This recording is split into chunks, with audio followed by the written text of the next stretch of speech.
Hello, gentlemen. Glad to see you back, Ryan. Good to be here. And we have a new visitor today with us, Ryan Nemitz. And he and Brian are going to continue the series that we've been doing related to your wealth management and your legal issues that you might be having this time. And today we're going to talk a little bit about the accounting process. And you've already met Brian and understand a little bit about him. And today, Ryan Nemitz, he is a CPA with Mitchell and Nemitz firm. He's been there for 18 years. He is one of the partners there. He has 5 children, ages 7 to 26. So he's in real need of a rest for this Mother's Day. And I hope he's going to do something nice for his wife. And with that said, yeah, there you go. 2 of my favorite professionals. I'll let you gentlemen get started today. Thank you, Jim. Well, we're filming this in May 2020. And one of the things that happened in January was the Secure Act passed by Congress. And we're going to focus on one aspect of the Secure Act, and that's the required minimum distributions that a lot of you are probably familiar with. If you have a tax-deferred account, an IRA, a 401k, a 403b, a 457, you're required to take out a certain minimum distribution. And it used to be age 70 and a half, the year you turn 70 and a half. Well, they just changed it at age 72. Not a huge change, but they did bump it up to age 72. And also for 2020, with the COVID-19 crisis, the CARES Act was passed by Congress, and they waived that requirement. So no one has to take any required distribution in 2020. Going forward, the CARES Act says you can wait till age 72. I'm sorry, the Secure Act, you can wait till age 72. So here's an important question we're going to consider. Is it always wise to wait until age 72 to take out those RMDs, or maybe not at all in 2020, you don't have to take any money out? Or should someone start taking their IRA withdrawals before, even maybe when they're in their 60s? We're going to consider this in 2 separate sessions. Session 1 is going to be for IRA holders' primary goal is income for their lifetime. Second session will be an IRA holder's primary goal is to leave money to heirs. So take it away, Ryan, for the first example, someone whose primary goal is income for themselves. Should they take it out early? Should they wait? What do you think? Okay. Thank you, Brian. And I think one thing to consider too is that for 2018 to 2026, your income tax rates and your income tax brackets are the lowest and the broadest that they've ever been in income tax history. So if you're going to be looking at taking some retirement distributions, whether it's your RMDs or whether it's your taken out before your RMDs, now is going to be the time to do it because your income tax rates are going to be a whole lot lower than what they're going to be, especially after 2026. So just keep that in mind as we're working through this. So in our example, we've got Joe and Jane Smith, age 66. So they're not quite at the point where they have to take their required minimum distributions, but they're looking at how to preserve that income moving on down the road. And so their income is $84,000 with pensions and Social Security income. So the likelihood, after taking into account by the standard deduction at this point in time, they're going to be in this 12% tax bracket. Okay. They also have $500,000 in IRAs, and they may need extra income later on in retirement. So if you look at this, at their 12%, they're going to pay tax at a fairly low rate at this point in time. Then if you look at after 2026, taxes are scheduled to return to their pre-2018 tax brackets, where you're going from a 10% tax bracket at a minimum all the way up to a 39.6% bracket. Well, Joe and Jane will probably end up, based on that same level of income, will probably end up being in the 25% tax bracket. They're also going to be having to pull out $20,000 in required minimum distributions at that point in time. Plus the standard deduction is going to go back down. Right now it's over $24,000. It's going to go back down to $12,000. So the likelihood is they're going to pay a probably about a 13% higher rate of tax on their retirement income if they wait until after 2026, where now they could start pulling it out and pay it at around a 12% bracket. So why should Joe wait until 2000 and let's say, or after 2026 and pay 25% in tax on his IRA withdrawal instead of 12% over the next 6 years?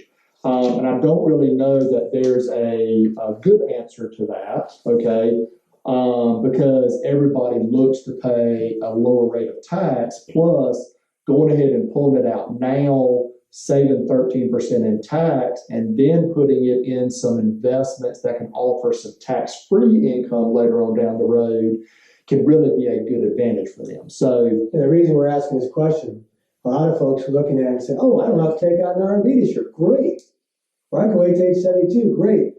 But they're not thinking through the details that we're showing here. Maybe it's wiser to go ahead and take it now, even if you're 62 or 6 years old. Remember, after 59 and a half, you can start taking that if you want without any penalty. Right. So even someone 59 and a half may want to consider this. That's right. That's right.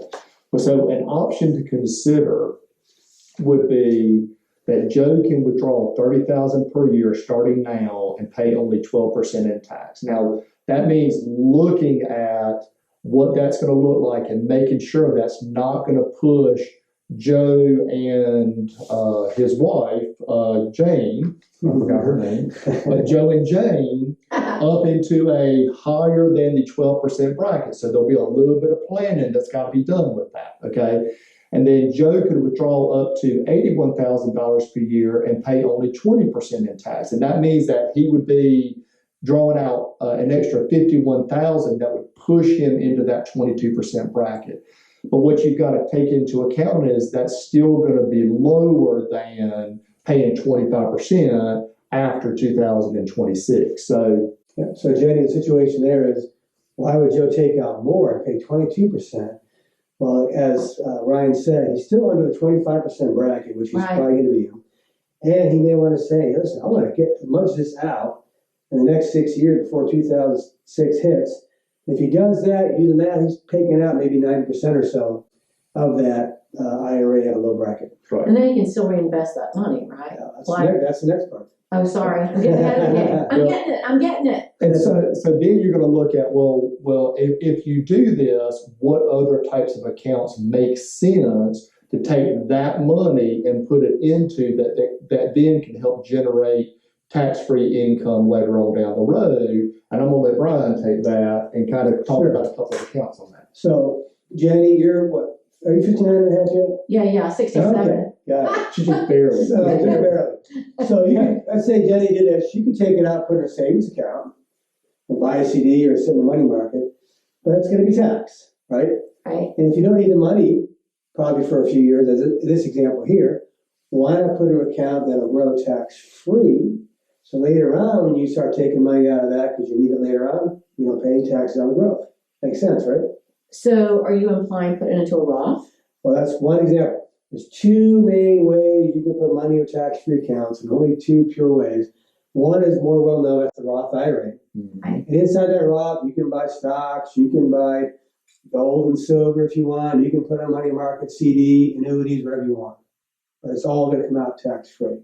That's a good option to consider. Well, and I think too, the great thing with the Roth is too that Roths don't have required minimum distribution requirements. So you're basically taking it from accounts with RMD requirements that start at 72, that then you can put them in these Roths, that then you don't have the requirement to take those funds out. Good point. So if you don't need it, you can sit there and grow. But people like me that have most everything in a, their, Tax deferred. program, Mm-hmm. we keep thinking that it's going to get better and it keeps getting worse. So at what point do you finally just pull the plug and go without freaking out? You talking about stock market? Yeah, I would refer to one of our first sessions we did on YouTube, yeah. and we talk about that. Here, we're just talking about taxes and Okay. taxes alone. Okay, gotcha. All right, Okay, got it? gotcha. Okay. Okay, So Roth is going to consider, again, all these things we tell people, sit down with your financial advisor, your CPA, and so forth. Second option out there for tax-free accounts is a cash value life insurance policy. Technically, they call it a tax deferred, but if you plan it right, which is not hard to do, the money can then be used later on without any paying any taxes. Now, that has a couple of advantages to it. Some people like to call these cash value life policies a Roth on steroids. Yeah. Just because it adds a few extra benefits. One, it gives you a tax-free death benefit when you die, pass on to your spouse or heirs. Two, you can add on, typically for no extra charge, a long-term care rider, which can then give you money for long-term care needs. So those two options there are not going to be in a Roth at all. Roth is just going to be pure money to take out for retirement. The Roth on steroids life policy will have the money to take out for retirement and a tax-free death benefit, and also long-term care benefits is you can add on. Again, you got to think through if someone who really knows these products and strategies without just giving a blanket answer. They're not necessarily for everybody. Right. And there you have it. So what's the result there, Ryan? Well, the result is really in the whole grand scheme of things, Joe, and let's not forget Jane, because they are married, right? And we don't want Joe thinking that everything's his, not Jane's, because we know the truth in that, right? So Joe and Jane pay 12 to 22% tax instead of 25%. And then basically you're putting it in these tax-free or more tax-favored type accounts that they can withdraw later on down the road with minimal or no tax effect to them. So hopefully it makes sense to you. It's, the math is there and we have the handouts for you. Now, some folks are more concerned about leaving money to their heirs, or maybe it's a mixture of both. I might use it for income, but I wouldn't mind leaving some to my heirs. So the next session, we're going to focus on same scenario, but the idea is how do I best leave my money to heirs? And that's it. Thanks for joining in. Yeah, thank you very much.